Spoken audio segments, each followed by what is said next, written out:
ថ្ងៃដំបូងដែលបានជួបគ្នា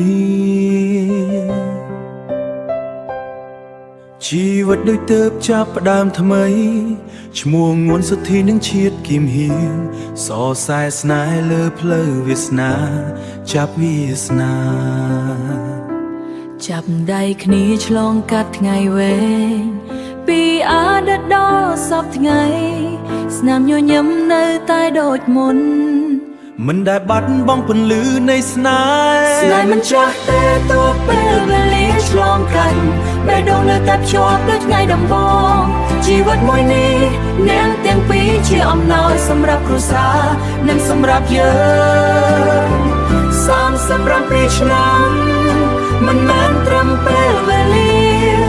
តែជាស្នេហ៍ដែលបានសរសេរនៅក្នុងចិត្តយើងគ្រប់គ្នា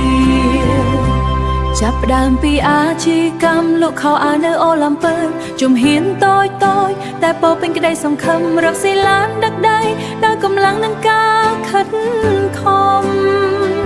មិនខ្លាចលំបាកមិនដែលបោះបង់បើហាងលក់បមាន់នំលុបឆាត់ទូទំពូ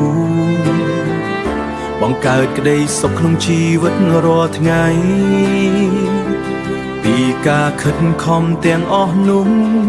ខ្លាយជាគ្រួសារដែលពោពេញដោយក្តីស្រឡាញ់ស្នេហ៍មិនចាស់ទេទោះពេលវេលាឆ្លងកាត់បេះដូងនៅតែភ្ជាប់ដូចថ្ងៃដំបូងជីវិតមួយនេះអ្នកទាំងពីរជាអំណោយសម្រាប់គ្រួសារនិងសម្រាប់យើង37ឆ្នាំមិនមែនត្រឹមពេលវេលា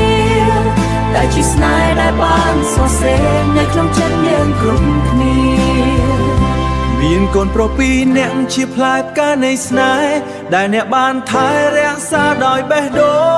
ងថ្ងៃនេះក៏មានស្នាមញញឹមថ្មីចៅប្រុសមួយនិងចៅស្រីមួយគ្រួសារយើងកាន់តែធំឡើងដោយស្នេហ៍ដែលអ្នកបានសាងកូនទាំងអស់សូមជូនពរ